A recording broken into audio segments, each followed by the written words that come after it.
Assalamualaikum warahmatullahi wabarakatuh.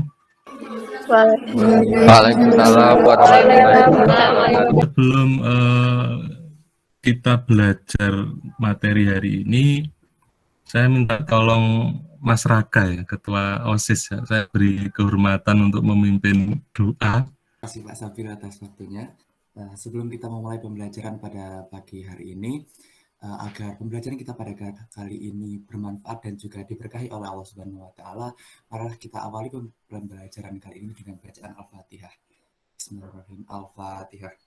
Yang pertama, setelah ini kalian mengisi daftar hadir dulu ya.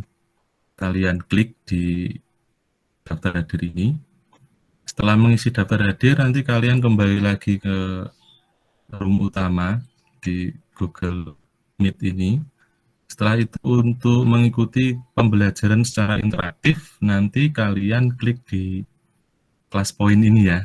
Yang paling atas ini tanggal waktu, sudah saya setting hari ini, kemudian nama lengkapmu, terus ditandatangani, dan yang terakhir disubmit atau dikirim. Hari ini kita akan belajar materi tentang globalisasi ya. Kalau kemarin kan kita sudah diskusi tentang perubahan sosial, kemudian jenis atau bentuk perubahan sosial, dan yang terakhir kemarin itu apa Mas? Terakhir kemarin itu Mas?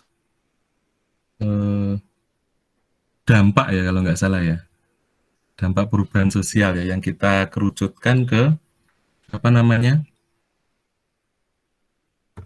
Pembelajaran daring ya. Nah, nanti yang pertama kita akan melihat video dari YouTube ya, tentang dampak globalisasi. Dampak globalisasi sebenarnya banyak Mas. Ada sosial budaya, ekonomi, lingkungan, politik, ya macam-macam. Tapi karena waktu kita hanya 1 jam, nanti kita akan mencoba 2 dampak dulu ya, kalau nutut waktunya, yaitu sosial budaya dan ekonomi. Seperti biasa nanti kita akan berdiskusi ya melalui WA Group yang kemarin sudah kita bentuk, kemudian mengerjakan LKPD, terus yang terakhir mempresentasikan hasil diskusinya. Tujuan kita pembelajaran hari ini yang pertama adalah memahami dampak globalisasi bagi kehidupan masyarakat ya secara umum. Kemudian nanti kita akan coba ya mengidentifikasi dan menganalisis dampak globalisasi bagi kehidupan masyarakat lokal kita, yaitu di Kota Wisata Batu ya. Apa dampaknya bagi masyarakat kita itu? Apa yang terjadi gitu ya? Apa yang berubah? Nah, sebelumnya kita harus tahu dulu ya kan, kemarin belum sempat ini materi baru. Jadi kita harus tahu dulu apa yang dimaksud dengan globalisasi. Globalisasi itu secara umum seolah-olah dunia itu menjadi satu gitu ya. Tidak ada batas gitu. Apa yang terjadi di belahan bumi selatan, di belahan bumi utara tahu gitu ya. Ini saya ambil dari Wikipedia. Globalisasi itu kurang lebih adalah proses integrasi internasional yang terjadi karena pertukaran pandangan dunia, produk, pemikiran, dan aspek-aspek kebudayaan lainnya. Ini kalau menurut para ahli. Menurut para ahli, yang pertama, menurut Cochrane dan Payne, globalisasi itu adalah munculnya sebuah sistem ekonomi dan budaya global yang membuat manusia di seluruh dunia menjadi masyarakat tunggal yang global. Jadi dari 25 orang, 19-nya menjawab Starbucks adalah produk dari globalisasi. Karena saya pikir itu kan Starbucks itu kan dari luar ya, dan itu sudah bisa kayak merambat ke seluruh dunia gitu Pak. Termasuk Indonesia gitu ya? Iya, termasuk Indonesia juga. Oke, terima kasih. Berikutnya, apakah ini menurut kalian adalah globalisasi? Sebentar. Ya, silahkan ditentukan pendapatnya, no atau yes.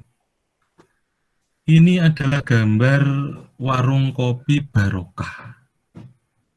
Dan menurut kalian, ini bukan globalisasi ya, tapi saya ragu. Saya kemarin mengucapkan ini bukan globalisasi memang. Tapi setelah saya amati gambar-gambar kok saya ragu gitu ya. Mungkin ada yang berpendapat tuh, di dalam warung kopi barokah ini, apakah terdapat unsur globalisasi atau tidak? Kalau menurut saya di sini jawabnya tidak, Pak. Ya, Tapi setelah Pak Sabil bilang tadi ada beberapa pikirannya lewat gitu. Mungkin kalau secara cara berjualannya, kemudian kayak gaya berjualannya, mungkin itu sebuah dari Indonesia asli ya, warung gitu kan. Itu di iya. Indonesia memang sudah ada dari dulu. Tapi kalau tadi Pak Sabil bilang dalamnya apakah ada efek dari globalisasi, menurut saya ada gitu. Karena seperti yang produk-produk yang dijual di sana itu tentunya nggak cuman asli Indonesia gitu. Misalnya mereka jual fresh tea gitu ya, teh Nah, gelas gitu. Itu kan juga nggak produk asli Indonesia gitu, produk asli luar yang diimpor ke Indonesia. Mungkin di situ Pak ada efek globalisasinya. iya, oke. Terima kasih Mas Raka ya. Jadi ini mungkin ada yang mau berpendapat satu lagi ya. Saya kok juga jadi ragu hari ini. Padahal Mambung ini yakin lah. Baik teman-teman, saya bisa jadi salah ya. Saya bisa jadi salah, nanti silahkan dikritisi ya. Ketika saya menyusun materi ini ya, perbandingan gitu. Kalau Starbucks sudah jelas lah, itu adalah produk dari luar gitu, globalisasi, luar masuk. Sedangkan ini, betul yang dikatakan masyarakat tadi ya, nampak dari luar, sudah jelas ini adalah kearifan lokal. Ini sudah jelas lokal ya, dari nama aja warung kopi barokah. Kemudian itu bannernya kopi ABC ya. Tapi setelah saya teropong dalamnya, saya lihat secara lebih detail ya, di pojok kiri itu ada Aqua. Ada Aqua. Aqua itu produknya Danone kalau nggak salah Prancis gitu. Indonesia dan bangsa-bangsa lain sedang masuk dalam era globalisasi. Di era ini apa saja bisa terjadi, termasuk pergeseran budaya. Banyak perubahan yang dirasakan oleh masyarakat. Pergeseran budaya juga mempengaruhi psikologis masyarakat. Berikut liputannya. Dan informasi tadi sekaligus mengakhiri jumpa kita dalam Ayu Sore. Saya Aprilia Putri. Dan saya Syafati Suryo undur diri. Terima kasih atas kebersamaan Anda dan sampai jumpa.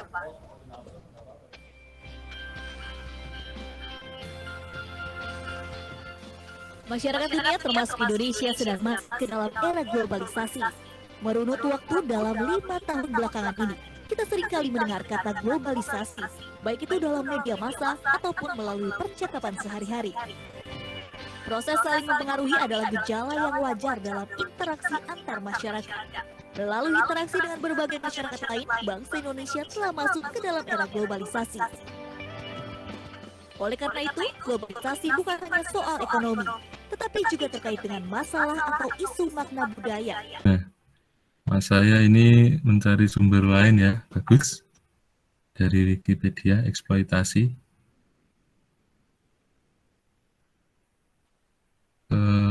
Kelompok 3 ini sudah rapi, sudah 3 dampak menurut kelompok 3.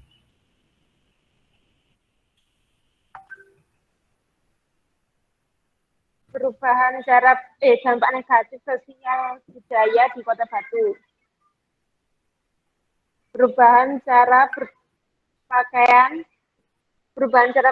yang digunakan oleh masyarakat Kota Batu sekarang menjadi kebarat-baratan dan terbuka karena mengikuti tren. Yang kedua, masyarakat Batu yang dulu menjunjung tinggi nilai gotong royong sekarang sedikit demi sedikit berkurang karena adanya globalisasi, dalam kurung individualis. Dampak positif dari sosial budaya di Kota Batu, perkembangan iptek. Perkembangan iptek digunakan pemerintah Kota Batu sebagai sarana publikasi dan menyampaikan informasi seperti Instagram Humas Kota Batu, UPT_Amungtani, Pemkot Kota Batu _official dan lain-lain. Dampak positifnya konsumsi untuk kebutuhan sedekah. Kemudian yang kedua, uang digital. Dampak positifnya dapat digunakan saat lupa membawa uang kertas dan lebih praktis. Dampak negatifnya yaitu tidak bisa memperkirakan uang keluar dan masuk. Yang ketiga, masuknya produk luar negeri ke kota. Dampak negatifnya produk dalam negeri kalah saing, dan yang positif produk yang ditawarkan berkualitas. Kemudian yang keempat, belanja online. Dampak positifnya kemudahan membeli barang dalam jarak tempuh jauh. Kemudian barang yang ditawarkan bermacam-macam dalam satu aplikasi. Dampak negatifnya rawan terjadi penipuan dan limbah sampah ekspedisi meningkat. Dampak positif, pendapatan para pedagang, penjual, atau wirausahawan di Kota Batu meningkat. 2. Dapat membuka banyak peluang pekerjaan di Kota Batu. Yang ketiga, keterampilan penggunaan teknologi di Kota Batu meningkat. Dampak negatifnya, para ojek pengkolan tergeser oleh ojek online. Yang kedua, tergesernya produk Indo oleh barang luar negeri. Yang ketiga, berkurang masyarakat yang masih gaptek. Ini adalah globalisasi di bidang sosial budaya. Yang pertama adalah dampak positifnya, budaya lokal atau daerah mulai dikenal dunia dengan adanya YouTube, dengan adanya sosial media, kita lebih mudah mengenalkan budaya daerah. Kemudian kehidupan masyarakat semakin maju. Yang pertama positifnya negara dapat memenuhi, salah ketik, kebutuhan hidup melalui perdagangan internasional. Kemudian transfer teknologi produksi dari negara maju, memperluas pangsa pasar bagi produksi dalam negeri. Negatifnya jelas industri kecil jadi tidak mampu bersaing dengan perusahaan besar, perusahaan luar negeri. Kalah di harga, kalah di kualitas. Kemudian terjadi pembagian kerja dunia. Negara maju menjadi investor, negara berkembang menjadi penyedia tenaga kerja. Enak yang investor yang jadi tenaga kerja ini dieksploitasi terus . Kemudian negatifnya karena banyak pilihan masyarakat menjadi konsumtif. Kita ke sesi yang terakhir yaitu evaluasi . Silahkan dibuka lagi kelas poinnya tadi. Perhatikan gambar. Di situ kayaknya adalah nonton konser K-pop. Pernyataan yang tepat sesuai fenomena pada gambar adalah, monggo silahkan dipilih A, B, C, atau D. Semuanya menjawab E tidak ada yang menjawab selain E. Yang mendapat nilai tertinggi adalah Andi Maulana. Jawabnya lebih cepat gitu maksudnya. Oke, terima kasih. Itu pembelajaran kita pada hari ini mengenai dampak globalisasi. Jadi masih kurang 2 lagi, yaitu globalisasi di bidang lingkungan dan politik. Tapi karena waktu sudah menunjukkan pukul 9.03, maka waktu pembelajaran kita terpaksa harus berakhir sampai di sini . Jangan lupa nanti di Linktree itu kan masih ada chat form dan modul. Silakan dibuka, di-download, dipelajari. Chat formnya nanti sambil rebahan sore-sore santai dikerjakan. Sebelum saya akhiri, mungkin ada yang ingin bertanya atau disampaikan. Oke, kalau cukup, kalau tidak ada, terima kasih. Mohon maaf kalau ada salah-salah kata selama 1 jam pembelajaran. Sampai ketemu lagi minggu depan. Terima kasih. Assalamualaikum warahmatullahi wabarakatuh.